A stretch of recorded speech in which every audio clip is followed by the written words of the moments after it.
Welcome to LCRL's Liberty Alert in Washington, D.C. with your host, Dr. Gregory Seltz. Talking two kingdom citizenship, bold biblical principles for a robust public Christian life.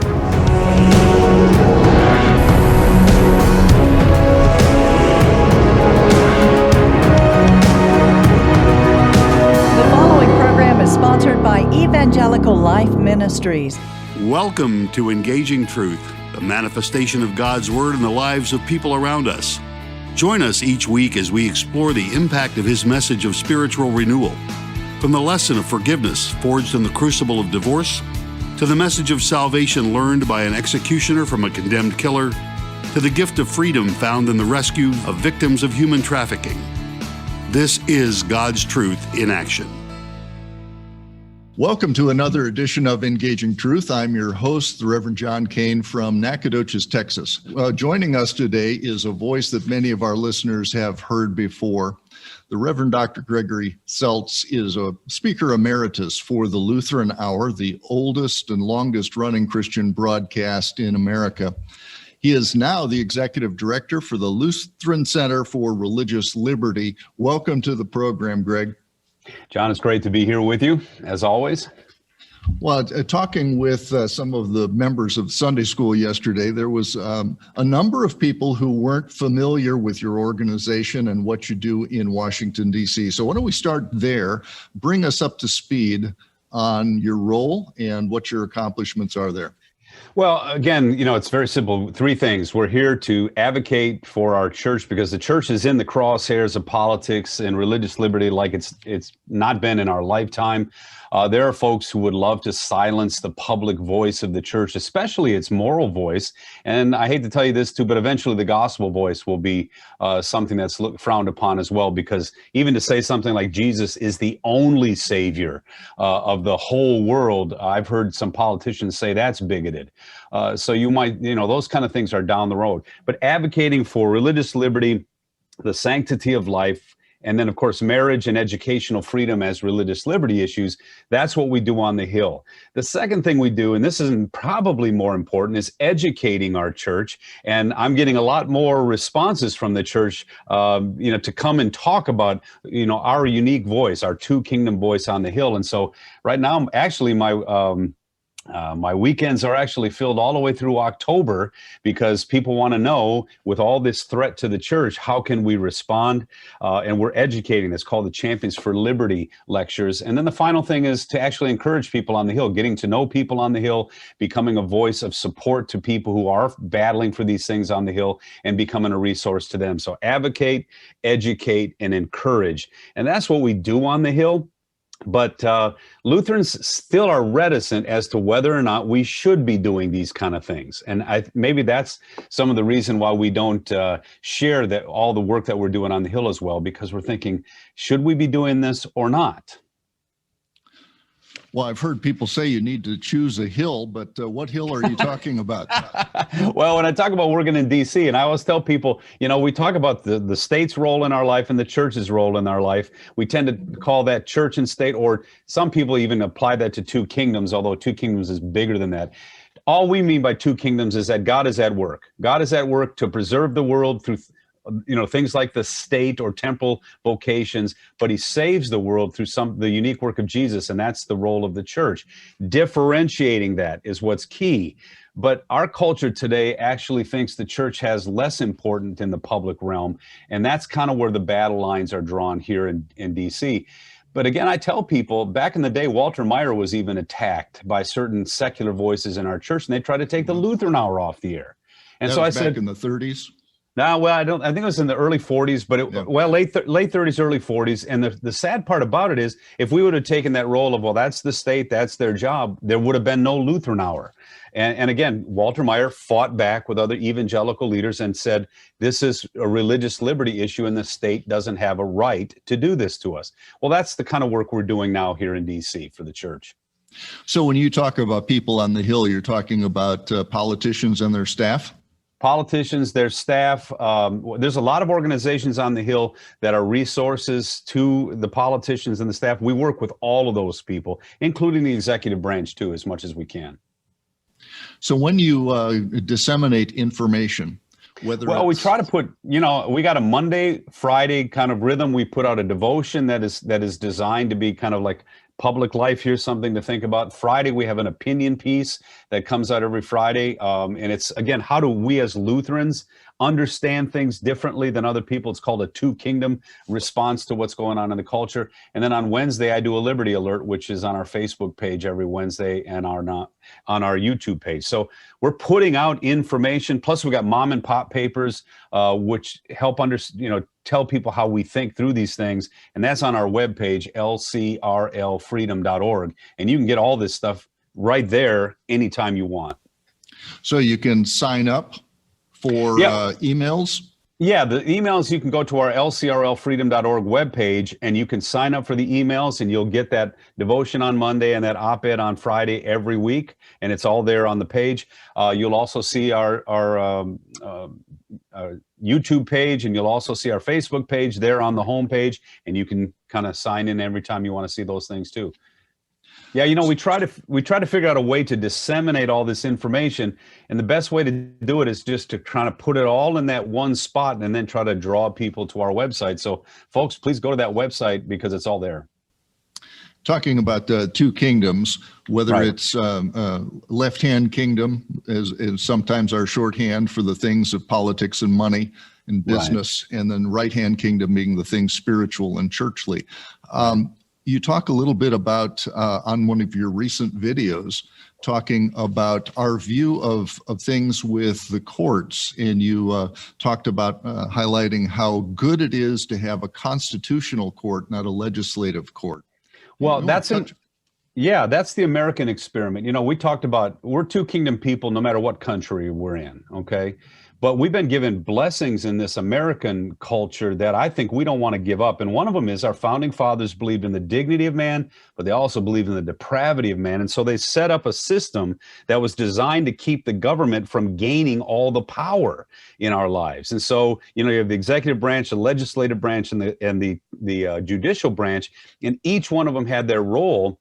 And in fact, they all had antagonistic relations with each other. The whole point was to make sure none of them coalesced power together, because that meant your power as a citizen would be depleted. And so again, what we want the courts to be is to not be a legislative branch. We don't want them solving our problems. We want them saying whether that legislation is constitutional or unconstitutional. And even if you want to amend the Constitution, we have a process for that. We don't let 5 judges out of 9 determine those big questions.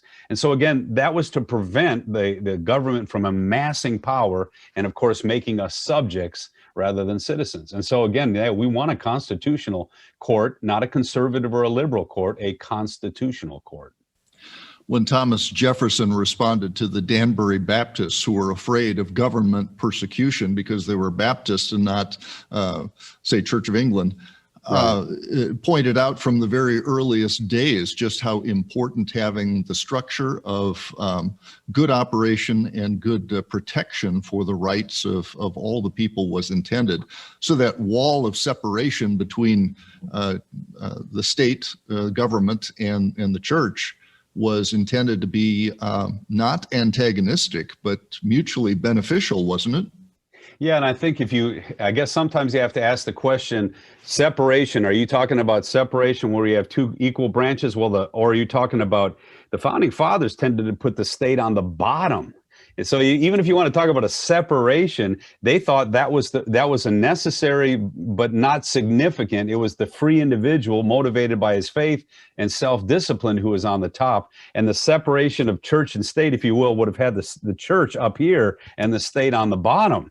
And so, yeah, I don't mind that talk. We call it differentiation of church and state. And just for your listeners, if someone brings that up and says, well, I believe in separation of church and state, here's what you say. You say, I didn't know you were a Christian.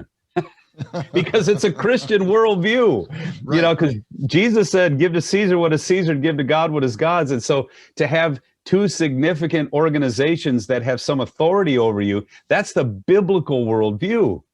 And so every other worldview has the state on the top and the church doesn't matter, or the church is on the top and the state doesn't matter. So again, and then James Madison said this, and this is what is, I think, so amazing. He said, if you have two duly constituted, organized public entities called the church and the state, those two entities will determine, will protect you as an individual citizen. But once one of those is, subverted, then you as a citizen will cease to exist. Yeah. Yeah, because without the church informing the morality. Yeah. I think about it this way. Back in the day in the West, you had the Pope and you had the Holy Roman Emperor. And if the Holy Roman Emperor said, you got to do this, and you said, yeah, but the Pope said I didn't have to, you had enough power with that opinion to push back on the Holy Roman Emperor and vice versa.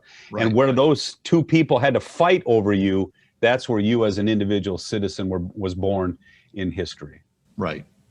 And so the American experiment, as you call it, this is how we thrive. This is proven to work. It's proven to be good for the people, and it's not something that any Christian should go along with, any attempt of someone in government from silencing the gospel.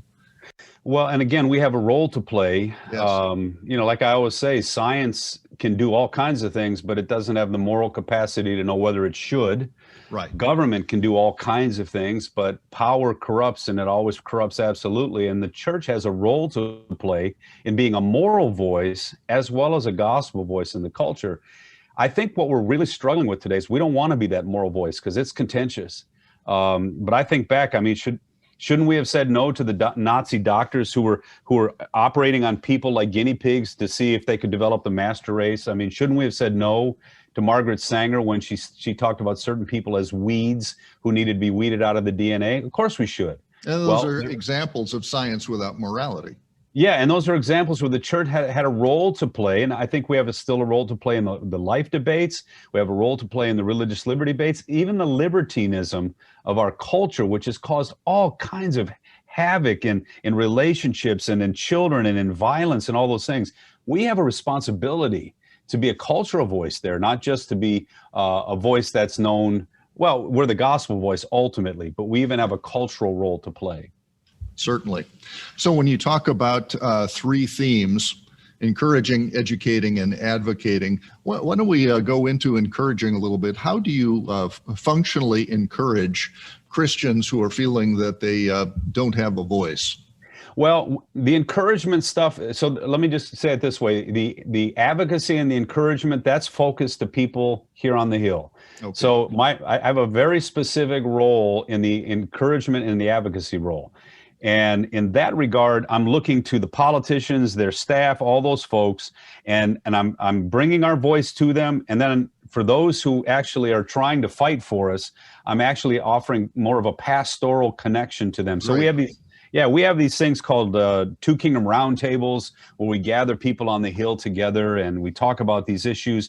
I go visit congressmen, senators, even White House staff, and ask, how can I be of service? And then we have these meetings that I attend where we're actually, we actually work with the senators and congressmen and the values action teams and try to be an encouragement to them. And if they want pastoral connection where they just want to talk to somebody, I even offer that, especially to our Lutheran folks on the Hill. The advocacy, again, that's focused on the Hill. Now, the education is what I think you were talking about. How do we help our people become more of a voice without politicizing the gospel or the church?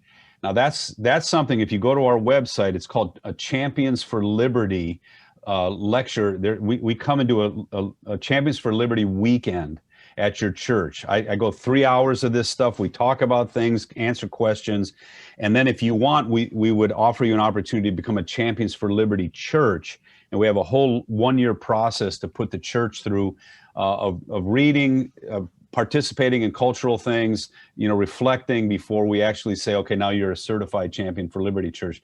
Because we do want to prepare our people for what's coming, but we don't want to overly worry about politics and divide the church over things that, we're not, when it's all said and done, we do need to fight for religious liberty and the sanctity of life. Why?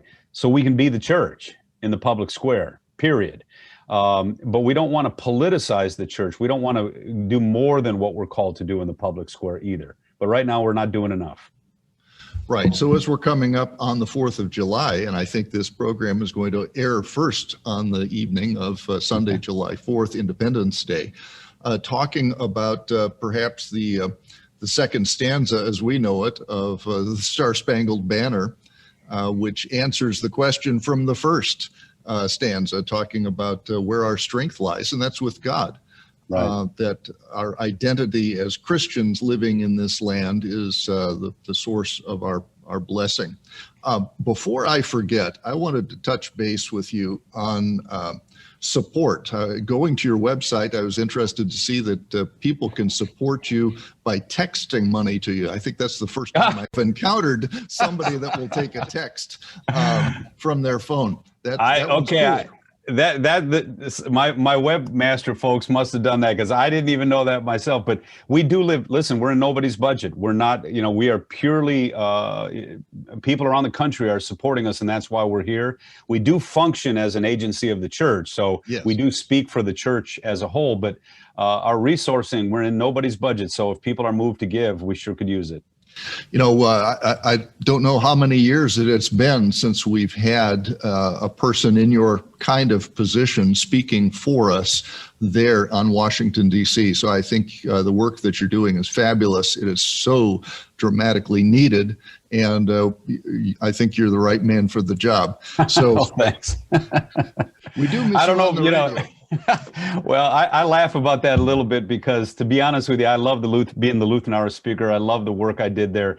But when I saw Walter Meyer's other legacy, which was protecting our church's voice in the public square, it's not as glamorous a job, I'll give you that. And but it's got to be done. And my work in urban ministry in New York and LA prepared me for this, because I dealt with the aldermen a lot in those places. I saw how we had to get involved in this to some degree to keep those forces at bay so we could actually do our work. So, but you said something about July 4th. If I may take off on that, sure. The big issue today is which one is the ultimate freedom. And the founding fathers believed that religious liberty was the first freedom. If you had religious liberty, liberty of conscience, all those other liberties would flow naturally from those things. If you got rid of religious liberty, all those other liberties would fall. And so on July 4th, church people, you're not just celebrating Americans' political liberties. You're celebrating the founding of America, which was that religious liberty is the key to it all. And that's what's under attack, because in the pandemic, they were trying to say the church was a secondary institution. They were trying to say that our religious liberties were actually something that the state would dictate to us. Now, I'm not arguing whether you should have shut down or not shut down. I'm just saying you should have been able to do it in freedom. You should have been able to make the decisions that you needed to make to care for your people, because you're part of the solution. And that's something that we may need to fight for more than just celebrate on July 4th. That's right. That's right. It's good to be postured in that way. We'll come back to Dr. Seltz in a moment. Briefly, I wanted to tell you a little bit about this Engaging Truth program. I invite you to visit our website, elmhouston.org, to read more about us. And there you may download podcasts of our past programs, find shortcuts to our Facebook, Twitter, and YouTube accounts, and also to donate to support our work. All of our on-the-air hosts are volunteers, and so your donations go far to help us purchase airtime. Coming back to Greg Seltz. Greg, thank you for being here. I want you to give your contact information, your website again for our listeners so they can check out this so valuable information. Again, LCRL Freedom.org. So Lutheran Center for Religious Liberty, LCRLfreedom.org. And you're going to see all kinds of things there. You're going to see papers. We call them mom and pop papers. How do we engage these questions? How do we sift through them? Well, we got mom and pop papers on those, because we think in 500 words, we should be able to tell you how Lutherans engage these things. Then we've got the Champions for Liberty page there. We've got all of our videos, we've got other resources that we have about protecting your schools, protecting your preschools, all those kind of things. It's all on lcrlfreedom.org. That's great. I enjoyed looking at some of your videos as well, education there that all of us can use. But most of all, we're just thrilled to the fact that you are there. You started there 2017, is that correct? That's correct. Yeah, we've been here a while now. Yeah. So you're getting established. So yeah, absolutely. Some great things happening there, and just elevating some of these issues in the hearts and minds of our people. How can our people pray for you, Greg? Well, again, I think right now the pandemic was tough on us. It didn't hurt us financially like I thought it might, but it did take away a lot of momentum. So again, we're trying to build that momentum up again. And you can already see the churches saying, come on out back to us and talk to us. So that's part of the momentum building. So pray for that. And then pray that the Capitol is still shut down. I mean, it's unbelievable. I used to be able to walk into the Capitol, go visit somebody, knock on a door, stop in and say hello. There's still a fence around the Capitol. And so, this isn't just not, it's definitely an overreaction to some of the issues in our day. And so we need an openness again from the government, because it's really the people's house, and we have a right to be there talking about what we think is important. And so we just need that openness to come back. And of course, we want it to be a healthy one that's protected properly and those kind of things. But we also want an openness again that allows us to do our job. Those lines of communication, that say that, share the gospel. How would you describe the gospel to someone who's never heard it before? Well, I mean, to keep it simple, there's yeses and nos in life. And what happens is, after a while, you realize that because we're sinful people, it seems like no is the only answer I get, until God actually takes care of the problem and sends his son to live our life, to die our death, and to give us his life as a gift. And so again, the gospel is what God has done for us. This thing that I'm doing on the Hill, it doesn't save anybody. I say good politics can't save us, but bad politics can destroy us. I'm just trying to keep the bad politics out so that there's freedom to hear about that good news. And so the gospel is still this incredible gift that God gives to the world, and it's for all people. This political stuff I'm doing is just to make sure that our solutions or our struggles don't prevent us from hearing that good news. Great message. Thank you, Greg, for being with us once again. We always enjoy talking to you, and encourage our people to visit your website, support your work, text you some support. Join us again real soon for another edition of Engaging Truth. God's blessings. Bye-bye. Thank you for listening to this broadcast of Engaging Truth. Be sure to join us each week at this time. To help support our ministry, contact Evangelical Life Ministries, Post Office Box 568, Cypress, Texas 77410, or visit our website at elmhouston.org, or find us on Facebook at Evangelical Life Ministries. Thank you.